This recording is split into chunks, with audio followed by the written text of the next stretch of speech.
What's going on, guys? It's Luke22SV here, back with a 6th round of the career mode here today for the Monaco Grand Prix, with 3 races in a row where we've missed out on points. We come into Monaco with, well, little hope of getting points really at a track that we are not very good at. If you've ever watched the Mick Schumacher career modes on this channel, we've not done particularly well here. But coming into this weekend, Williams are bringing some upgrades. So Williams are actually closing up to the midfield now. McLaren and Racing Point also bringing some upgrades. We've got a major engine upgrade on the way, which should help us develop really. We need those engine upgrades because we've got the worst engine at the moment. Of course, we've got the Honda engine, but that should be helpful for the likes of Canada, France and Austria, all with long straights. So we head on in then to qualifying for the Monaco Grand Prix. Hopefully it's going to be a difficult weekend for us, but who knows how it can go. Difficult track. We've come off the back of being quite slow in qualifying as well recently, so if we're near the back in this race, then it's going to be trouble for the race. But going through Sandevot, we go over that curb, almost a corner cut, but we get away with it because it allows that for some reason. And then come through Massenet and the Casino, we're a little bit up on our previous time, but coming out of the Casino, we are a little bit slower than we were a previous lap.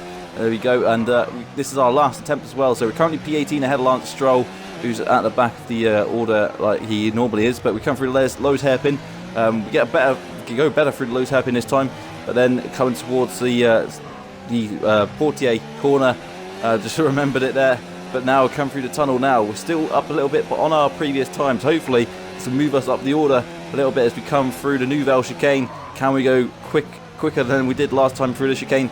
We're currently P18 and we're now a few temps up, so we're 4 temps up now, so that's going to surely move us up a little bit. And we come through to the swimming pool chicane now, just to end this lap into the Rascasse, almost hitting the wall there, bouncing over that curb as we look up just about. It's a good lock up though, and send us through the Antonino's corner onto the straight DRS open. And where's this lap time going to put us in terms of the grid order? And it's currently P14, as you saw there in the top left. So P14, that's perfect really. You can't really ask for much more than that with the car in the way it is at the moment, and everyone else around us. So P14, in fact, Alexander Albon qualifies us there as well. So maybe not the best qualifying if you consider that. We're still on 92 difficulty at this point as well, but we're happy with that qualifying. And well, you can't really expect too much more. Ahead of both the Alfa Romeos and Lando Norris having a disappointing qualifying there. Both the Williams at the back of the grid as well. So let's head on to the race then for the Monaco Grand Prix. Going to be a difficult one for sure.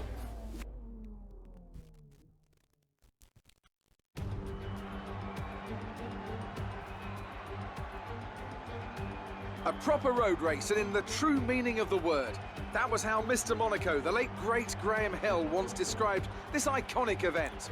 With the race minutes. So then let's head on then to the grid then for the Monaco Grand Prix. It was Sebastian Vettel then who was on pole position then for Ferrari alongside Charles Leclerc in P2. Then Mercedes on row 2, Bottas and Gasly on row 4, in 4th place I should say. And then 5th place Verstappen, 6th is Hamilton having a disappointing day. Ricciardo and Magnussen in row 4.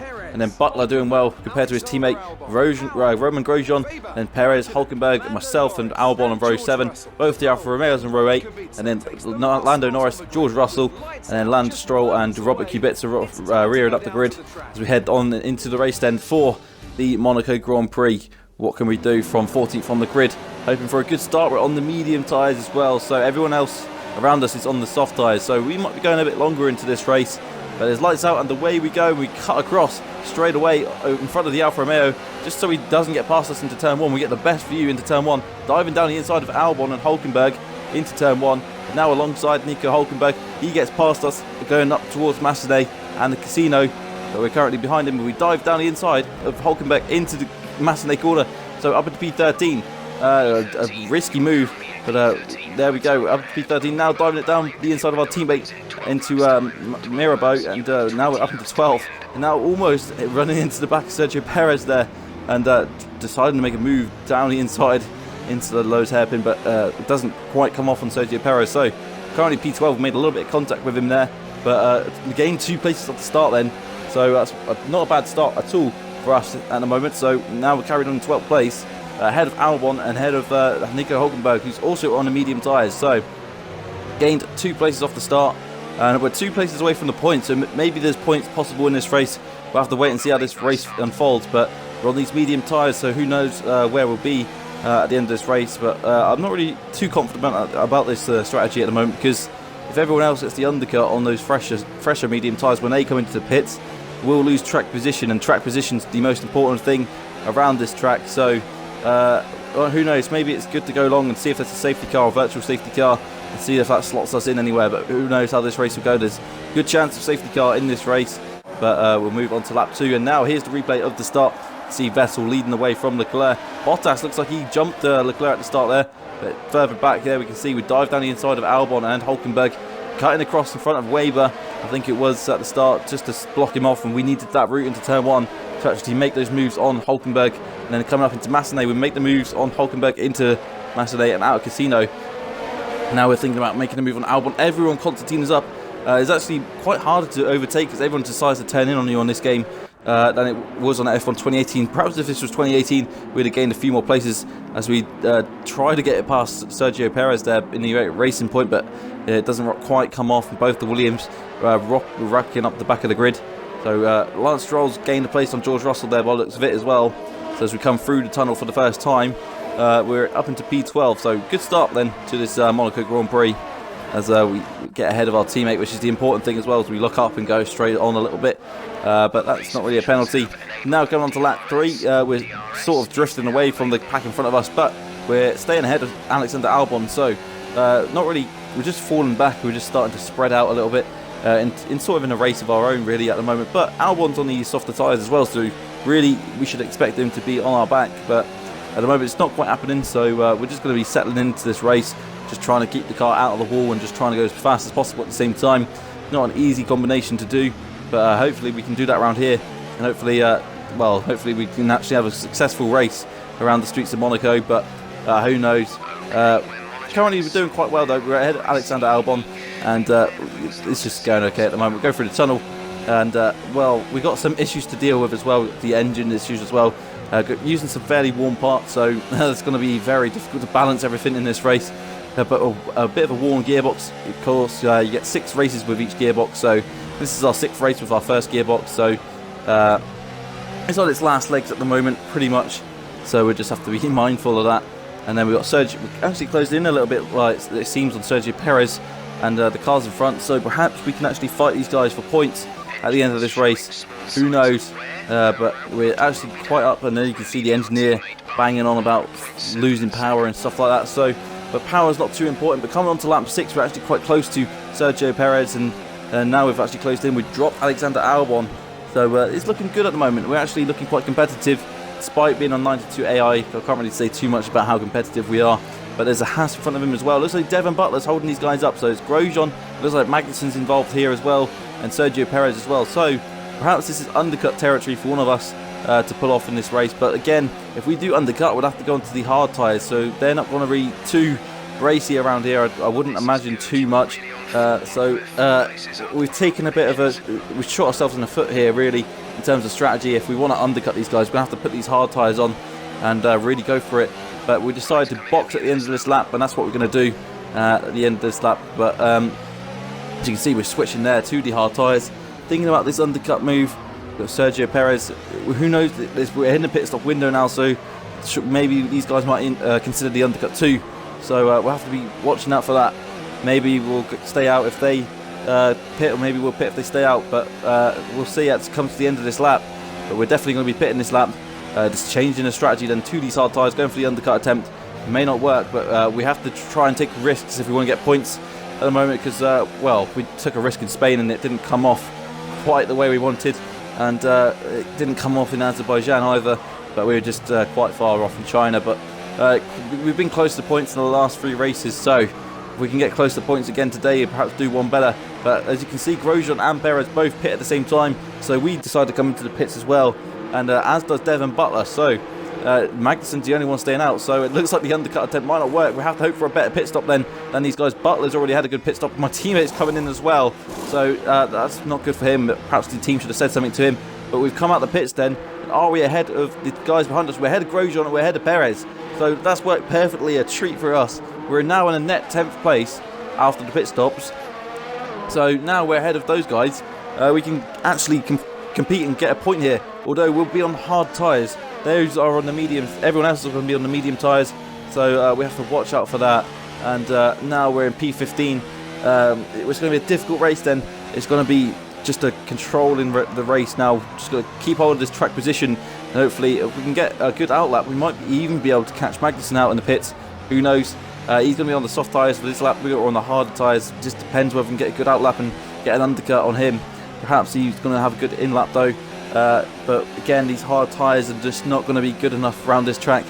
They're really not suited for this track really, compared to the medium tyres in the race, which are going to be much quicker and much more grippier than these ones. You need grip around here really if you want to go fast. Well, that goes without saying really about any track, but you need grip, but these just don't provide the grip around here. And well, now we've just got to try and keep the track position, which is important. And we've got Grosjean behind us, who will be itching to get points for Haas as well. So we come around the final corner then, and Norris is in the pits, everyone's in the pits. It looks like Magnussen might be able to stay in front of us. He's ahead of us by a few seconds actually, so it looks like we aren't going to be able to undercut Magnussen, but we're going to stay in P10, and everyone now has pitted, I believe, so we can go to the end then on these tyres to the end of this race. And we just got to keep on the P10 and be mindful of Roman Grosjean behind us and control the ERS, because the only real overtaking spot around this track is into the into the chicane after the tunnel. So we have to watch out for that, the Nouvelle chicane, as Grosjean is going to be itching to get past us. He's got the Ferrari engine as well, so he's going to have more power available than us, and we currently don't have any power, so we've got to be really careful. Grosjean's going to be really attempting to get past here if we're not careful. And you can see that proximity arrow getting closer, and he goes to the outside. You can see it getting red now, so he's definitely there, but we go to the inside to defending our line pretty neatly. And now we just got to keep the ERS for the right time. There's also DRS out of the onto the start-finish straight. There's a slight chance you can overtake there too, but the main chances of overtaking are into the Nouvelle chicane and of course into Saint-Devote as well, the first corner. So we just have to be mindful of those two corners. Anywhere else, if he gets desperate, he may end up attempting to overtake somewhere else. But at the moment, we're looking okay. Coming on to start-finish straight, he's not really close enough to us to attempt overtaking us. So home and drive, we just got to save our ERS at the moment for the straight in a tunnel. So again on lap 11 coming on to lap 12, we're still ahead of him, but we're definitely got a bit of train cars behind us now as Butler's been overtaken by Magnussen. As you can see, we're just managing our ERS quite well, saving it up for the tunnel, although despite having the worst engine, it's just quite hard to save the ERS, so it is quite difficult. But you can see the proximity arrow getting really close there as well, and there's another proximity arrow, I believe, the car behind. So we've got a trade of cars, and it doesn't really matter though. You can go as slow as you like really around here, as long as you got track position. It doesn't really matter. So that's what we got in our mind. We're just taking it kind of calmly, taking it fairly easily, and we got these slow tyres anyway. So we're not expecting to set any lap records at this point to come out into the tunnel. We actually noticed at this point as well, we're getting better exits than Roman Grosjean, so we've got a little bit more traction than he has at this point as well. So we took that into account as well, and just realised that it's going to be quite unlikely that he's going to get past us on the start-finish straight.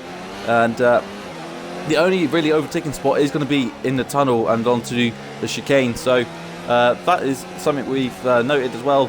So we're saving all our ERS then for that tunnel. But at the moment we're using a bit of ERS, and maybe I just forgot to change it at this point. But yeah, now we lower it as we go on to the start-finish rate. But here you can see, get better exits out of the last corner than Grosjean does. So we don't really have to worry about this straight too much. But coming into turn 1, this is somewhere where some people may attempt to overtake, but if they're really daring. And but at the moment it just doesn't look like that's going to happen. As we move then onto lap 17, and we've got just 4 laps to go then in this race, and whether we can stay in P10 or not, that's the question. As we come through Massenet now and then onto Casino and then onto Mirabeau, just around the corner. We're still in P10, and even into Lowe's hairpin, that's sometimes been classed as an overtaking spot, but with these wider cars you'd be crazy to make a move into Lowe's hairpin. But we've still got P10, and now we come through and onto the tunnel again, where this is Grosjean's only chance of overtaking us. We lock up a little bit, now we turn up the ERS, but Grosjean looks like he got a bit of a better exit than us out of the chicane, out of the corner I should say. And now he's looking to make a move. We go to the inside, but we just cover it off again. Almost turning too early there into the wall, but we turn out and turn back in again.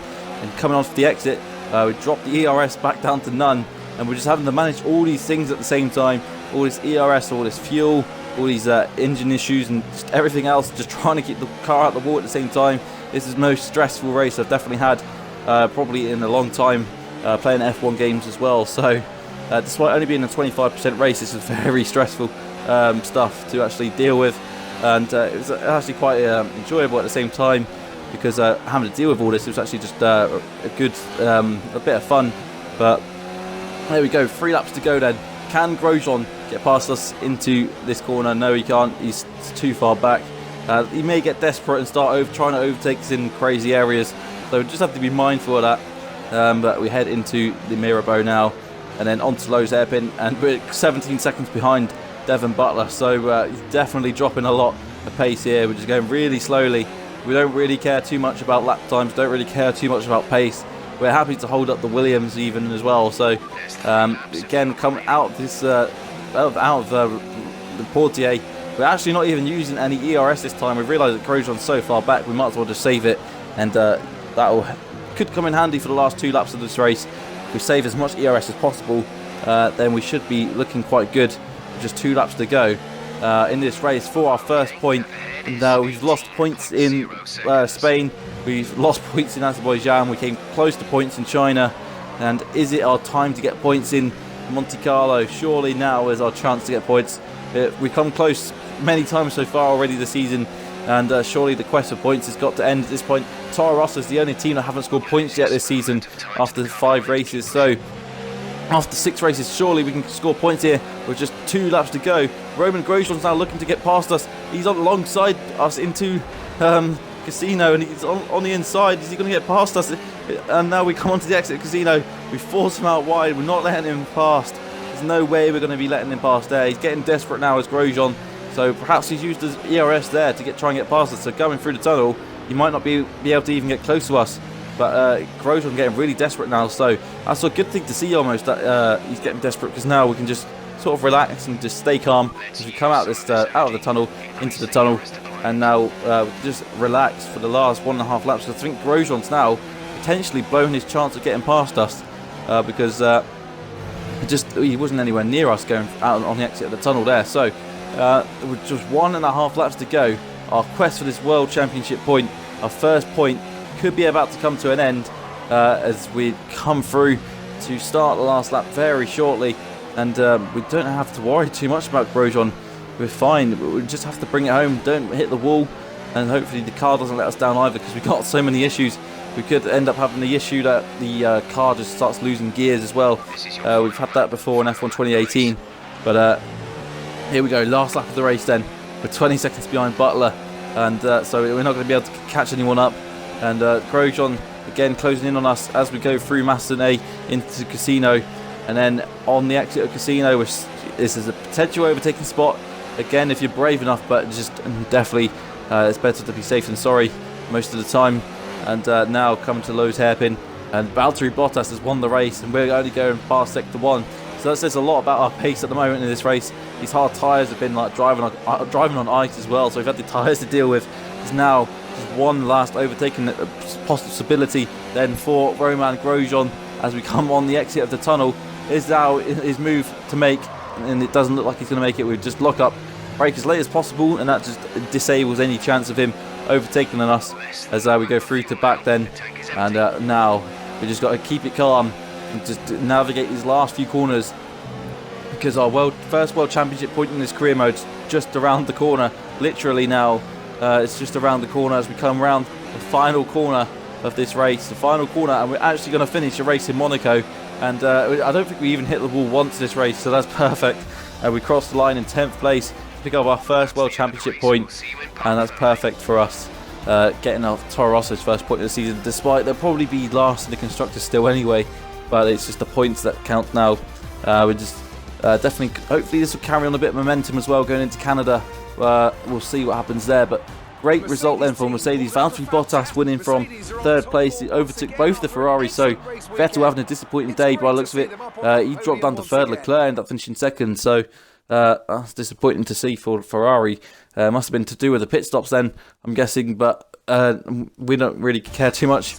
We're happy with our 10th place, and Butler finishing 9th as well, so McLaren doing quite well at the moment, although Norris had a difficult day. He finished 15th in the end. Albon down 16th, so he's going to have to wait a little bit longer for his first point. And Bottas leading the championship there, I think is, well, I didn't quite see who was leading the championship there, but Mercedes leading the Constructors by quite a bit there, and we've got our first point. It's Hamilton leading the championship just about he's on the same amount of points as Valtteri Bottas, really. So it's an interesting fight at the moment in the Drivers' Championship up the top. Hopefully we'll be able to join that one day. But we've got our first point, so we're looking good at the moment in our little championship fight down the lower end of the grid. That's going to be the end of the episode there. Like and subscribe. Hope you enjoyed it today, and I'll see you very soon for Canada.